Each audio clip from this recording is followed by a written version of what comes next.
Ni vigumu sana wewe kutokupona mwaka huu. Ni vigumu sana wewe kutokuolewa mwaka huu. Ni vigumu sana wewe popote ulipo kutokupata muujiza wa hitaji lako mwaka huu mpaka ushangae. Ni vigumu sana wewe kutokupona ugonjwa wowote wa kiafya, wa kiuchumi, mifupa yako, moyo wako, figo zako, viungo vyako, familia yako, ndoa yako, popote pale katika jinsi ulivyo mwaka huu. Ni vigumu sana tarehe kama ya leo mwaka ujao wewe kutokupata mtoto.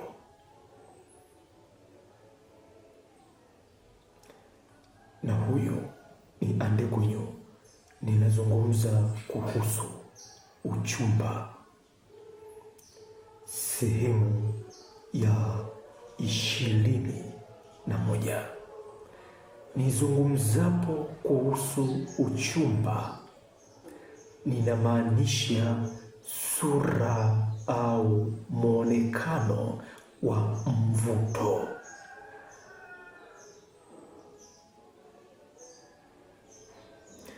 Nizungumzapo kuhusu uchumba,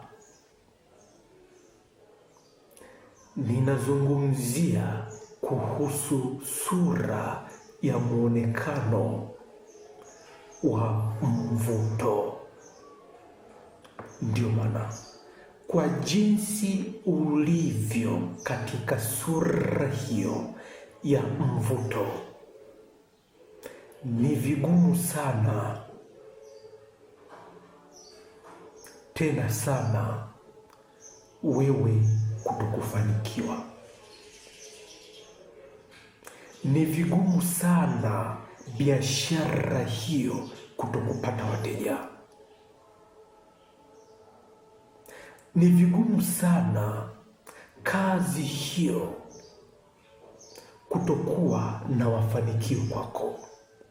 Ni vigumu sana mume huyo, mke huyo kutokuwa pumziko lako. Ni vigumu sana taifa hilo, dini hiyo,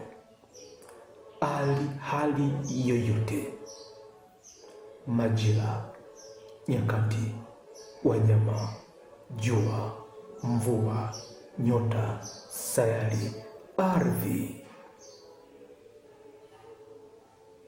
na uwepo wa chochote kutokukupa pumziko lako, kutokufanya yaliyo ya pumziko lako, yaliyo ya maisha yako, yaliyo ya chochote unachokifanya kipate kufanikiwa.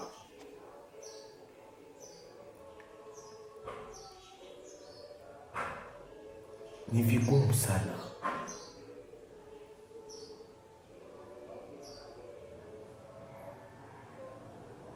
wewe kutokupokea muujiza huu.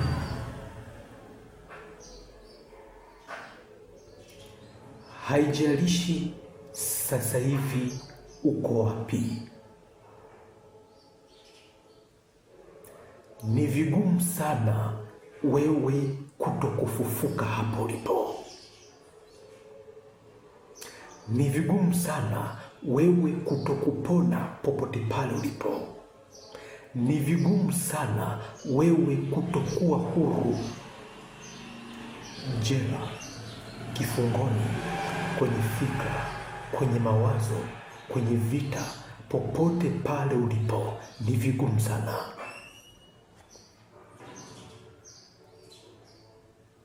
Ndio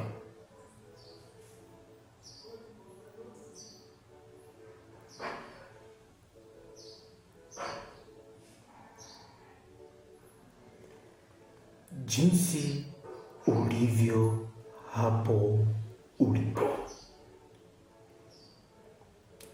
Upo katika muhimili wa maisha yako, na muhimili wowote wa maisha, ufalme wowote, utawala wowote, katika kuishi kwake ni lazima uwe na mvuto.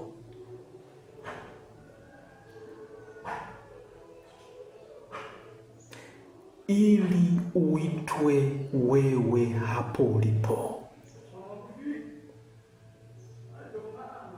na kusema sasa wewe ni fulani, ikimaanisha muhimili, yani utawala.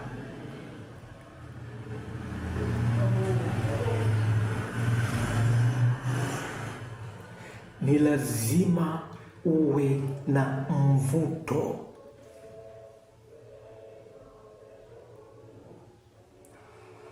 Kwa aliye msaidizi wako, kwa lililo pumziko lako.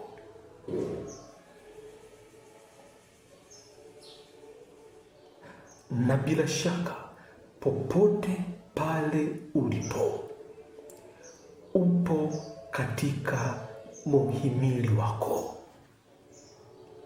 na kwa jinsi ya mvuto huo ndio unaopangilia na kuvishikilia vitu vyote vilivyo vya sura yako wewe, vilivyo vya pumziko lako wewe.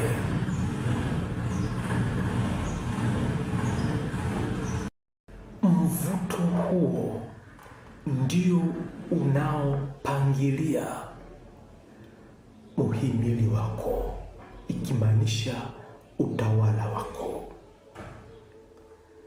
Si kuupangilia tu, unaupangilia na kuushikilia. Usipotee milele.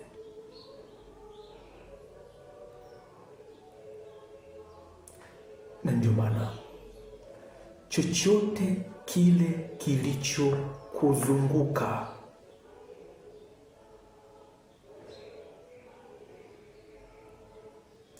kilichopo, haijalishi kimekuzunguka wapi, hicho umekivuta katika jinsi ya muhimili wa maisha yako, kipo katika mvuto wako, umekishikilia na nguvu ya mvuto wako. Mzazi huyo, mume huyo, mke huyo, familia hiyo, taifa hilo, dunia hiyo, viumbe, fedha, mali, nyota, kila kitu kimeshikiliwa na nguvu ya mvuto wako, nguvu ya muhimili wako, nguvu ya uwepo wako.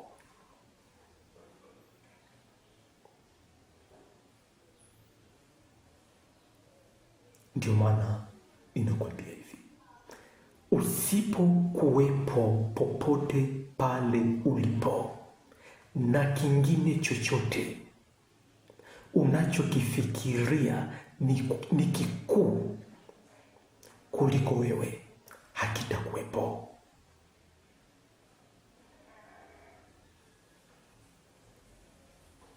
Narudia tena hapa, popote pale ulipo, usipokuwepo wewe ambaye ndiye muhimili, chochote unachokifikiria, kukizani, unakitazama kwamba ni kikuu kuliko wewe, hakitakuwepo.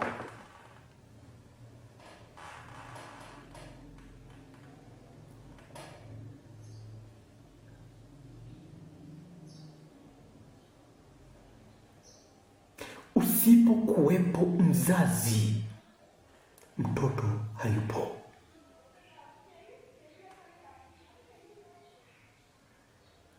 Mama huyo hayupo, mke huyo hayupo,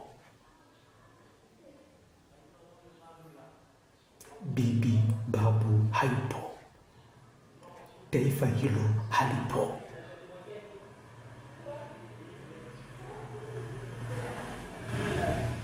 Ndio maana haijalishi uko wapi, katika kaburi au mapango, ni hospitali, lakini bado upo. Ndio maana unaona mtoto yupo, pumziko lako lipo, msaidizi wako yupo.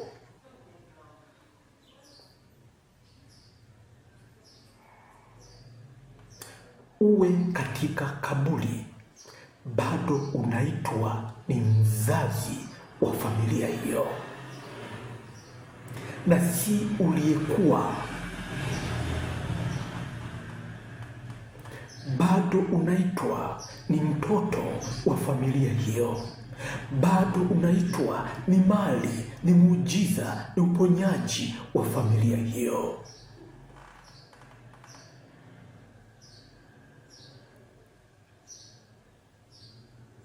Kwa kuwa uwepo wako ambao ndio muhimili, utawala kamili, ulishikilia wasaidizi,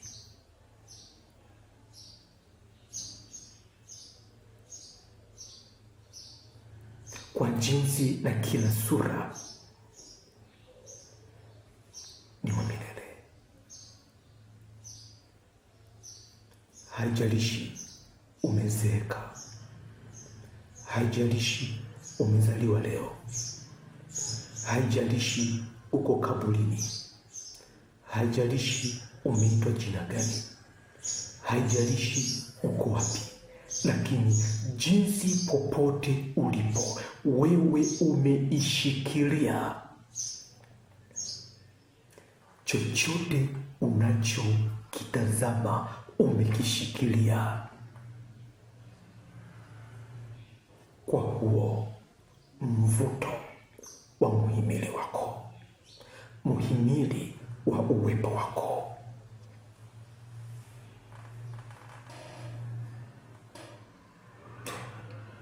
Sayari na unavyoitazama hivyo, wewe ndiye uliyeishikilia.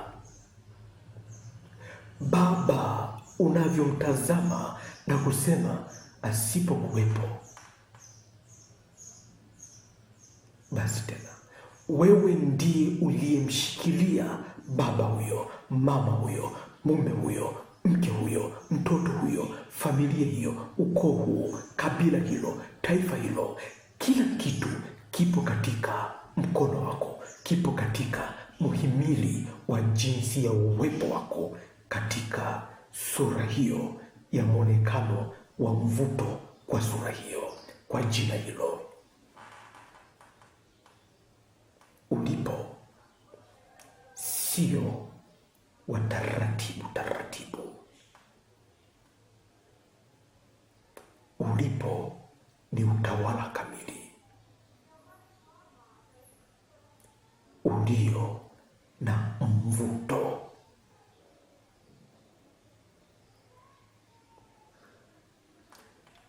Yoyote, chochote kilichopo, unachokifikiria, unachokizani, na muda mwingine ukahisi ni kikuu zaidi yako, huyo ni sura yako tu. Huyo ni picha ya jina lako, ikimaanisha ni picha yako, kwa maana kwamba ni msaidizi, yani pumziko la kila unachokifanya. Na ameketi hapo na ameonekana hivyo kwa wewe kumshikilia, aonekane hivyo, kumvuta akae hapo.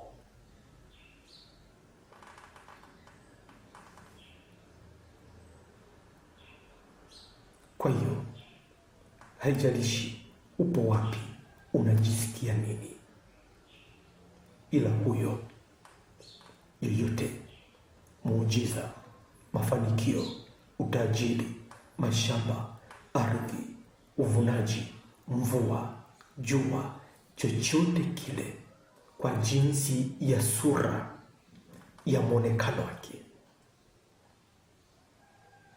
kipo hapo kwa kuwa kimekamatwa na mvuto wako, kimeketishwa na mvuto wa uwepo wako ambao ndio muhimili au utawala kamili.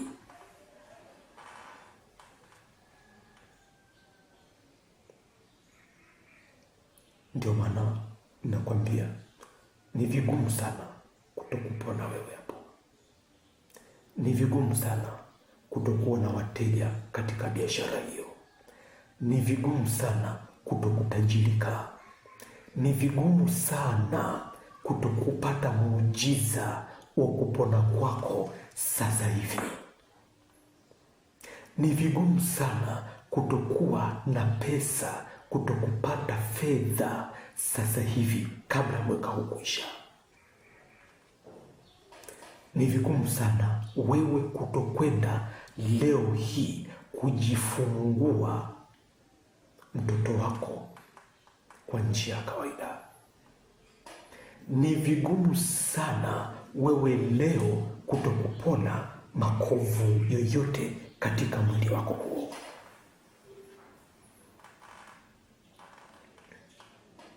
Kwa kuwa popote pale ulipo, haupo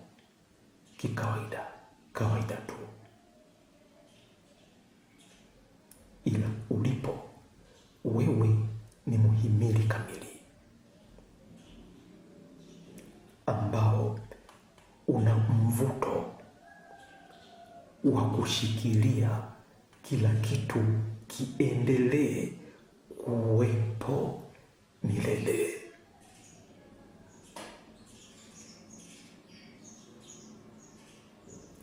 Kukishikilia kila kitu kiendelee kuwepo milele, kikikupumzisha, kikikustarehesha, kwa kuwa hicho ndicho kilicho usaidizi wa chochote unachokifanya, usaidizi wa maisha yako, msaidizi wa muhimili wako, yani utawala wako.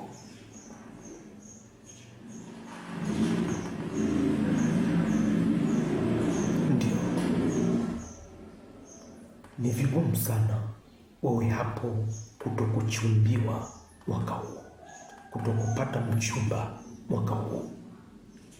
Ni vigumu sana wewe hapo kutokuolewa, kutokufunga ndoa, kutokusherehekea ndoa yako mwaka huu. Ni vigumu sana wewe kutokupona kansa hiyo, HIV hiyo, shinikizo la damu hiyo, kisukari hicho. Sasa hivi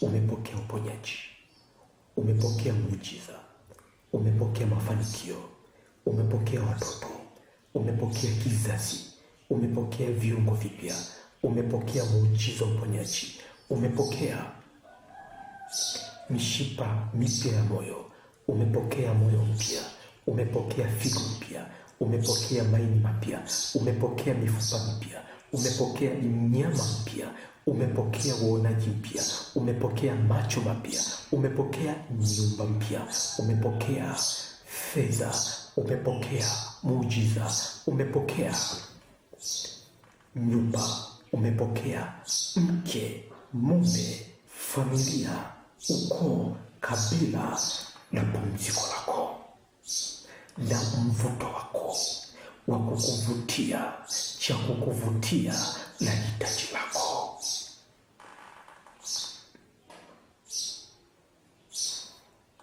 Haijalishi uko wapi, popote ulipo, wewe mwenyewe ndiye uliye muhimili kamili, utawala kamili, uliye na mvuto. Kwa kuwa utawala ni lazima uwe na mvuto wa kuvishikilia, wa kushikilia wasaidizi wake. Haijalishi ni malaika, haijalishi ni nani, ni baba, ni mama, ni taifa, ni mali, ni utajiri, ni chochote kile, kipate kuwepo katika utawala wake, katika muhimili wake. Na jinsi popote pale ulipo, chochote unachokiona si cha mwingine. Naposema mume wako huyo ni mwingine kamshikilia awe hapo, mke wako huyo ni mwingine amemshikilia awe hapo, fedha, mali, mzazi, taifa, kwamba kuna kingine ambacho kimelishikilia taifa liwepo hapo. Kuna kingine ambacho kimeshikilia uwepo wa kingine chochote kiwepo hapo, bali hicho unachozani kimeshikilia hicho, ni wewe ndio umekishikilia kiwepo hapo, na kufanya chochote kile katika jinsi yoyote ile, kwa sura yoyote ile, ni wewe umekishikilia katika muhimili wako, kiketi hapo kikikusaidia, kwa kuwa hicho ulichokishikilia ni cha picha ya sura yako, ni ya sura ya jina lako, ikimaanisha ni picha yako wewe, nacho ndicho kisaidizi au pumziko lako. Fedha, mali, utajiri, neno, maandiko, chochote kile katika jinsi yoyote ni kisaidizi chako au pumziko lako, ikimaanisha ni sura ya kufanana na wewe, ikimaanisha ni picha yako tu hapo kilipo popote pale, na kipo hapo, yupo hapo kwa jambo moja tu, kukusaidia, ikimaanisha kukupumzisha. Na jinsi kilivyo na jinsi ya muonekano wake ndio usaidizi wake kamili, ndio pumziko lake kamili kwako hapo ulipo. Ndio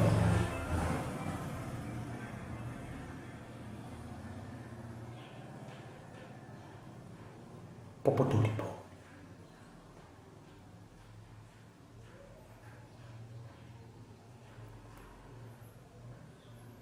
umevishikilia vitu vyote milele. Chochote kilichopo kipo kwa sura ya jina lako. Haijalishi ni nini, kimeandikwa, kiliandikwa, kipo, kitakuwepo. Sura yoyote ile, haijalishi muonekano wa ukubwa wake, hiyo ni picha yako wewe, ni vile ulihitaji wewe uonekane, na kipo hapo kwa kushikiliwa na mvuto wako wewe, mvuto wa uwepo wako hapo ulipo milele yote. Kwa kuwa popote utakapokuwepo, bado umejishikilia, bado umemshikilia mtoto wako, mzazi wako, familia yako, ndoa yako, mume wako, mke wako, mali, taifa, kijiji, dunia, mbingu, kila neno, hali ya hewa, anga, sayari, nyota, wanyama, mimea, bahari, samaki, chochote kile katika jinsi ya sura ya popote pale kilipo, umekishikilia, ikimaanisha ndicho kilicho picha yako wewe, picha ya muhimili wako, ambacho ndio usaidizi, kisaidizi cha muhimili wako, cha maisha yako, cha uwepo wako popote pale ulipo, na kipo kikiwa ni pumziko lako, na hutenda sawasawa na mapenzi yako, na kipo pale kwa muonekano sawasawa na mapenzi yako.